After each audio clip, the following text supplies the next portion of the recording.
Okay students, up to 40 हमने last video lecture में cover कर लिए थे एमसीक्यूज। अभी आगे बढ़ते हैं 41 से।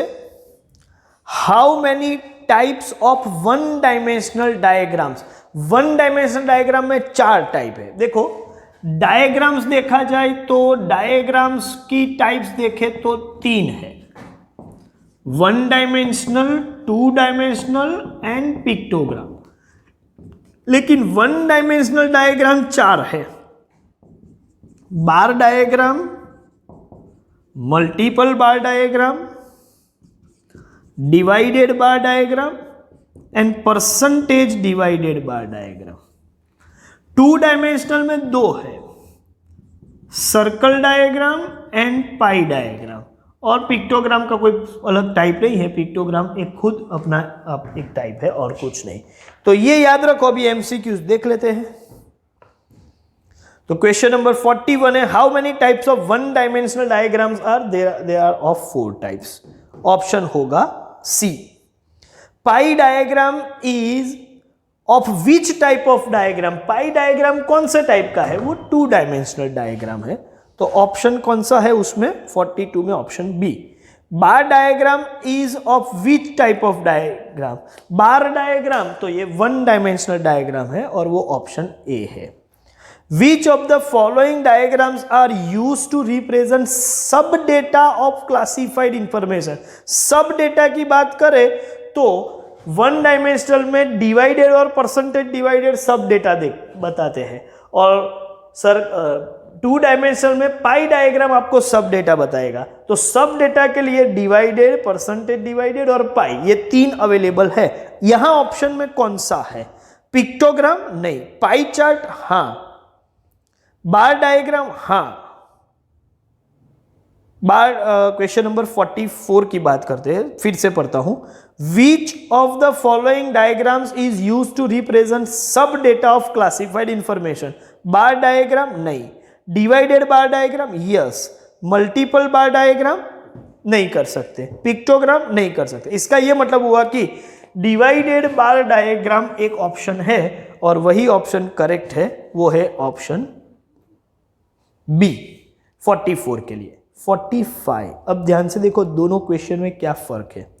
विच of the following diagram is used for comparing सब डेटा ऑफ क्लासिफाइड। देखो कंपेयर करना है, सब डेटा को कंपेयर करना है। डिवाइडेड बार डायग्राम जो है उसमें सब डेटा तो पता चलेगा, लेकिन सब डेटा का दूसरे डेटा सब डेटा के साथ कंपेयर करना हो तो परसेंटेज डिवाइडेड बार डायग्राम होना चाहिए, या फिर पाई डायग्राम जो है वो आप बता सकते हो, क्योंकि वो प्रोपोर्शन के हिसाब से जाए।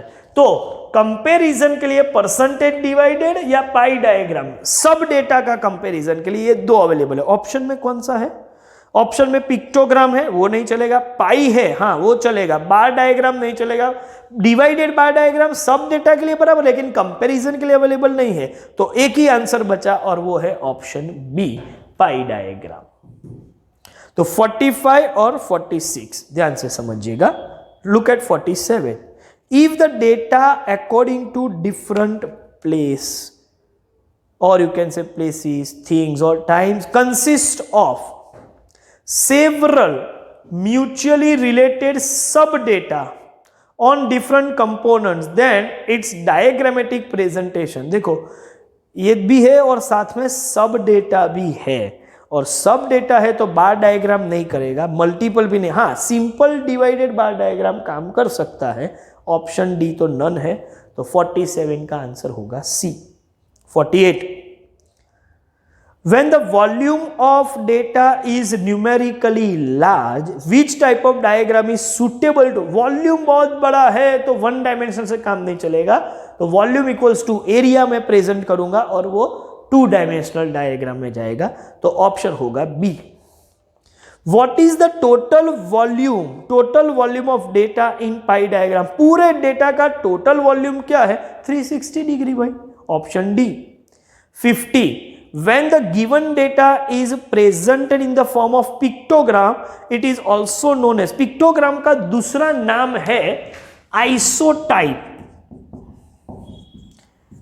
वैसे ये टेक्स्ट बुक ने डिस्कस नहीं किया है, लेकिन ये काफ़ी पॉपुलर है, तो इसकी वजह से ये एमसीक्यू में आ सकता है। ये पॉइंट शायद उन्होंने डिस्कस नहीं किया हो तो अलग बात है, वो नहीं किया है, लेकिन ये बहुत पॉपुलर है और इसका डिस्कशन हमारे स्टडी मटेरियल में है। आप एक बार पिक्टोग्राम का पॉइंट वो एक बार रिफर कर लेना, ठीक है। तो ये एक एब्रीवेशन है, वो आप देख लेंगे। क्वेश्चन नंबर 50 के बाद देखते हैं 51। For which diagram length as well as breadth, मतलब दोनों देखते हैं मेजरमेंट में, तो वो तो 2 डायमेंशनल डायग्राम हो जाएगा। तो वो था taken as unit of measurement, तो वो 2 डायमेंशनल डायग्राम होगा। अब ऑप्शन में कौन से है? पाई डायग्राम, हाँ 2 डायमेंशनल है, ये रहा पाई डायग्राम 2 डायमेंशनल की कैटेगरी में आ रहा है, तो वो सही आंसर है। लेकिन आगे भी देखते हैं क्या है। डिवाइडेड बार डायग्राम 1 डायमेंशनल है, वो नहीं चलेगा। पिक्टोग्राम नहीं चलेगा, बार डायग्राम, इसका मतलब 2 डायमेंशनल डायग्राम ही करेक्ट आंसर है और इसमें से पाई डायग्राम हमारे ऑप्शन में दिया हुआ है। ओके, तो ऑप्शन ए आपका करेक्ट है। In which type of diagram language restriction is not affected, language की कोई जरूरत नहीं है पिक्टोग्राम से, पिक्चर लैंग्वेज बैरियर रिमूव कर देगा। तो ये है option C. Which is the best instrument to explain the data to uneducated people, pictogram. उनको पिक्चर से सब समझ आ जाएगा, उसके लिए पढ़ाई लिखाई की जरूरत नहीं होती है।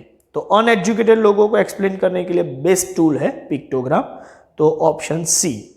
The area of circle is proportional to the square of, area of circle आपको मालूम है कि it is a pi r square, तो proportional to the square of the circle, तो इसका proportion है रेडियस के स्क्वायर का, स्क्वायर ऑफ व्हाट?